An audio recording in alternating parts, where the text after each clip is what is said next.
welcome to my video about the CPU scheduling. Today we want to talk about the CPU scheduling, priority scheduling. So we used the priority scheduling algorithm to solve the problems in CPU scheduling. Okay, then we have two types of the CPU scheduling using the priority algorithm. We have preemptive and non-preemptive. So we use both of these algorithms to solve the problem in these videos. Thanks for joining us. Okay, let's talk about the priority scheduling. So in this video, each problems, because priority scheduling have two types, non-preemptive and also preemptive. We solve each questions using the priority scheduling non-preemptive first, and then we solve this problem using the preemptive types. Okay, so first of all, now in this case we have four processes here, as you can see, and the arrival time, burst time, and priority is shown in the table. So now, first of all, in time zero only we have one process. So of course we allocate the CPU to P1, and because this is non-preemptive, we cannot deallocate the CPU from the process until it's complete. So now until 2, because the burst time is 2, P1 is running. So until two new process, P2 and P3, will come in the ready queue. So between them, we're not seeing the burst time, just seeing the priority. So as lower number shows the higher priority between 2 and 3, 2 have the highest priority. So we choose P3 and allocate the CPU to it. So the burst time for P3 is 5. So between 2 to 7, we allocate the CPU to P3. So between this time, as you can see, so of course, between 2 to 7, in 3 we have P4 also. So now P1 and P3 is completed, and we have P2 and P4. So P2 has the priority of 3, and P4, the new process, have the priority of 1, which is the highest priority. So we allocate the CPU to P4, as you can see, between 7 to 8, because the burst time is 1, and after that we have only P2 to serve. So P2 got the CPU between 8 to 12 because needs 4 burst time, 4 nanosecond burst time. Okay, so this is the Gantt chart. So now we are going to calculate the turnaround time. Okay, so for turnaround time, as you know, turnaround time is the duration between the completion of the process and arrival time. So for P1, the completion time is 2, so arrival is 0. So 2 minus 0, we have 2 here. For P2, the completion time is 12 and arrival is 1. So 12 minus 1. So for P3, as you can see here, the completion time is 7 and arrival time is 2. So 7 minus 2. And for P4, the completion time is 8 and arrival time is 3. So 8 minus 3 for P4. So as you can see, 2 minus 2, 2, 12 minus 1, 11, 7 minus 2, 5, and 8 minus 3, 5.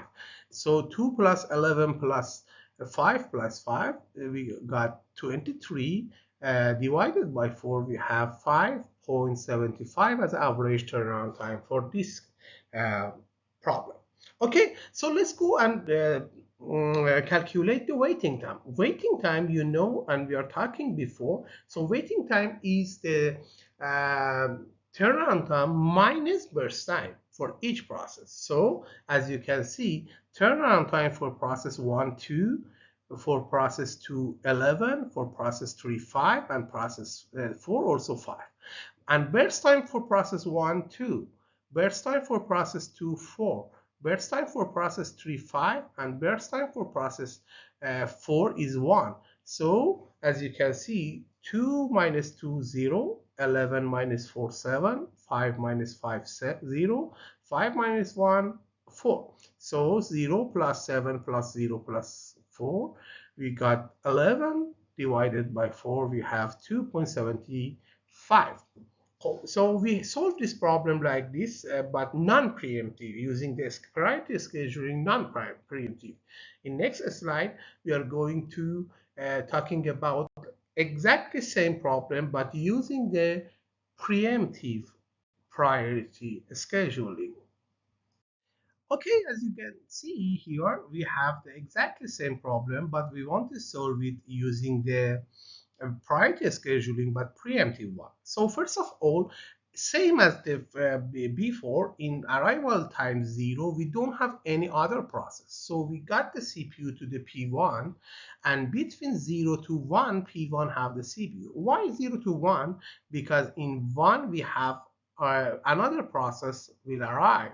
So in time 1, from process 1, we have 1 more burst time, and also for process 1, we have 4 burst time. But between them, the priority of the P1 is 4, and priority of P2 is 3.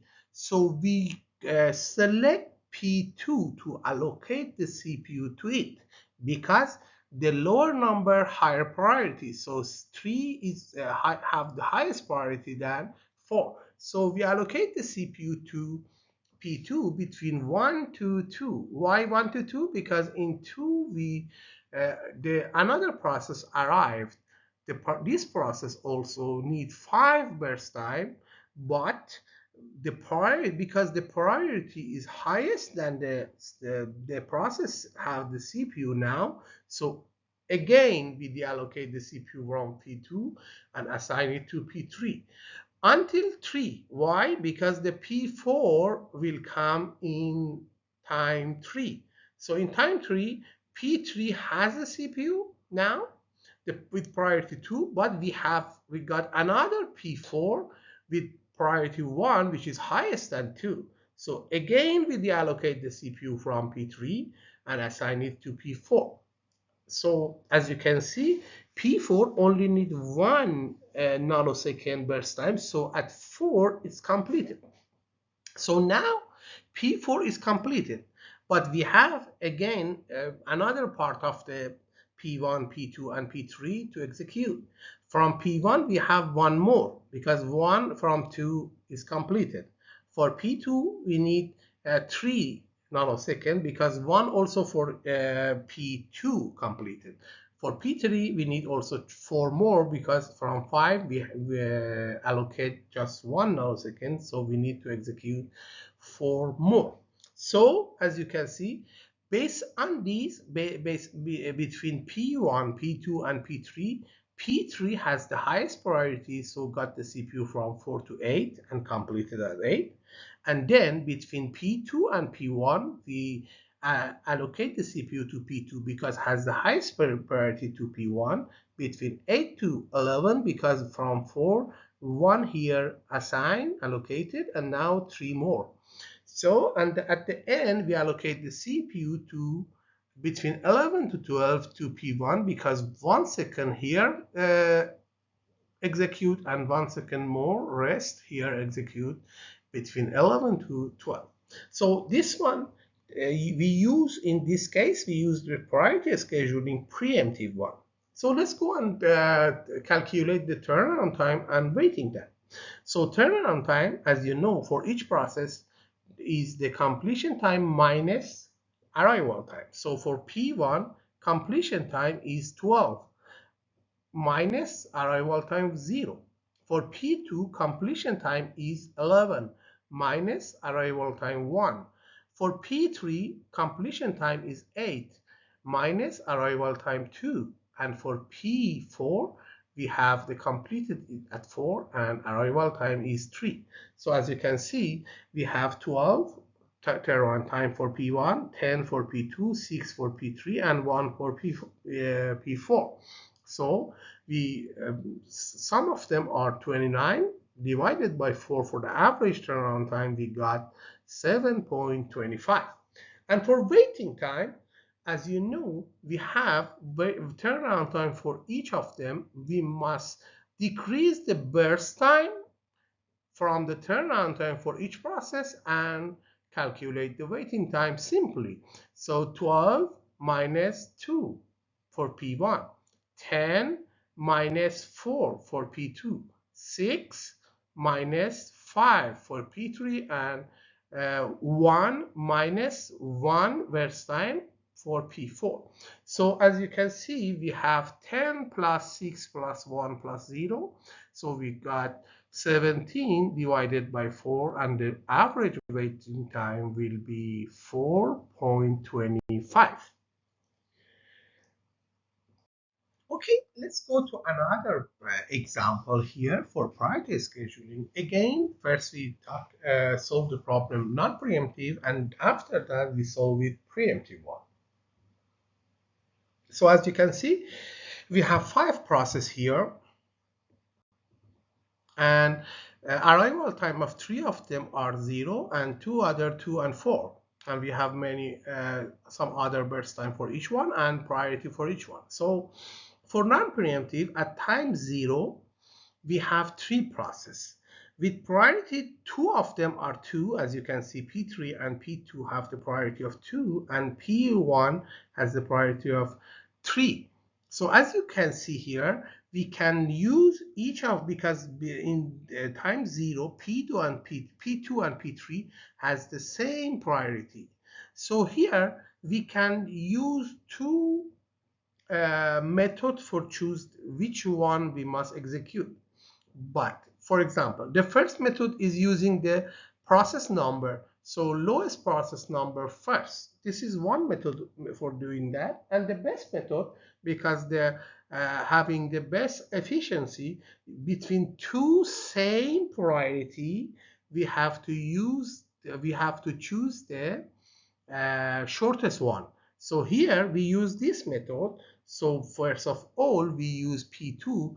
Even the priority of the P2 and P3 is same, we choose the P2 because the burst time is less. So between 0 to 5, we got P2. Until 5, the other process at 2 and 4 are arrived. So now we have P1, P3, P4, and P5. So between them again, P4 and P5 has the highest priority 1. Between them also, we have to choose one of them because the priority are same. So we choose the shortest burst time. So now we have P4 here between 5 to 6. After that, we got only P4, P3, and P1. So between them, the priority of P4 is highest. So we allocate the CPU between 6 to 10 to the P4. And after that, between the 2 remain process, P3 and P1, we allocate the CPU to the P3 because it has the highest priority. So P3 got the CPU between 10 to 7 because they have 7 burst time. And at the end, the CPU allocated to the P1 with 6 burst time with priority of 3. So this problem is solved by priority scheduling, scheduled by the priority scheduling non-preemptive. Okay, let's go and start to calculate the turnaround time and waiting time. So turnaround time here, completion minus arrival, same as the other. Completion of the P1 is, as you can see, 23 minus 0. The second one, P2. P2 completion time is 5 minus 0. You can see here. And for P3, completion time is 17 minus 0 because the arrival for all first process are 0. The next one for P4, completion time is 10 and arrival is 2. So 10 minus 2. And for P5, completion 6, arrival 4. You have to see here 4 minus 2. So as you can see, the first one could be 23, 5, 17, 8, and 2.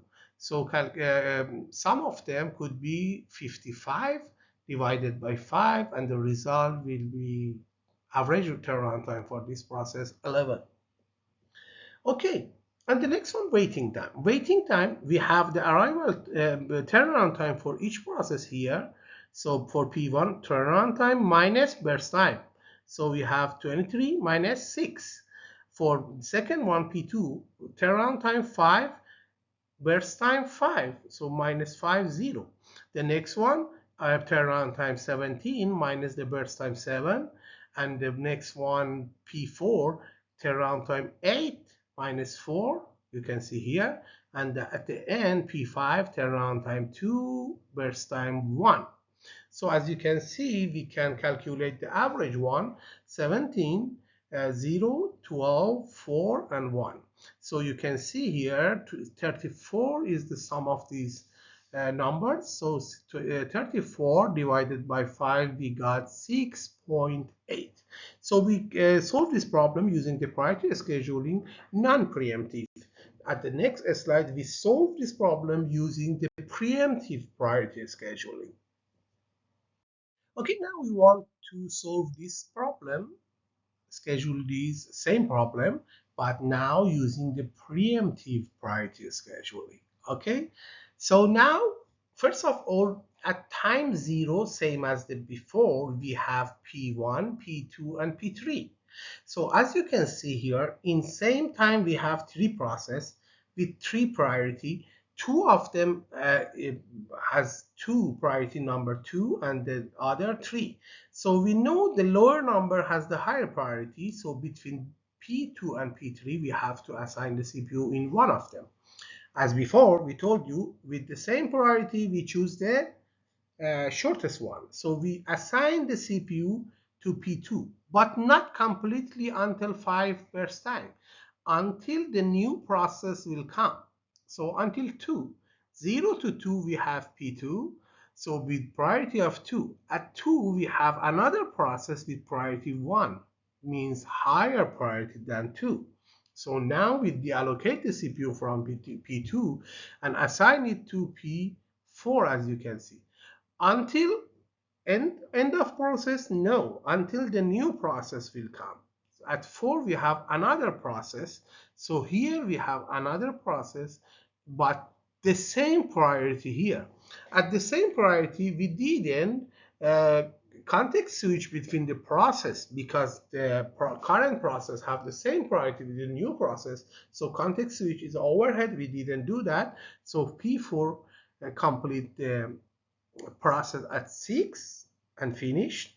And after that, we have P5, part of P2, P1, and P3. Between them, the highest priority is P5. So we allocate the CPU to P5 between 6 to 7, and then P4 and P5 completed. Now we have 2 processes again, and same as that, we assign first between 2 same priority, because 2 from the 5 burst time of P2 is completed, and now it's 3 and this is 7, so we assign to P2, then P3 because the priority is 3, and after that at the end we assign the CPU to priority of 3, P1, between 17 to 23. So as you can see here, so we draw the Gantt chart. Now we have to calculate the turnaround time and also waiting time. So let's go and calculate the turnaround time. So turnaround time, we need the completion time and minus it by arrival time. So for P1, completion time is 23, arrival is 0. You can see here. The next one, P2 completion time is 10, arrival is 0. Next one, P3 completion time is 17 minus 0. P4 completion time is 6 minus 2, arrival is 2. And P5 completion time is 7 minus 4, arrival time. So as you can see, we have 23 here, 10 here, 17 here, 4 and 3. So some of them are 57, and when divided by 5, we have receive 11.4. And for waiting time, so now we have the turnaround time here, so we can decrease the burst time for each of the process and calculate the waiting time. So 23 burst time of P1 is 6, 23 minus 6, 10 minus P2 5, 17 minus P3 7, 4 minus P4 4, and 3 minus the burst time is 1. So as you can see, the waiting time would be 17 plus 5 plus 10 plus 0 plus 2. We got 34. Divided by 5, average waiting time here will be 6.8. Okay, thank you very much for watching my video, and please support us with subscribe, like, and also comment, and also introducing this video to your friends. Thank you very much.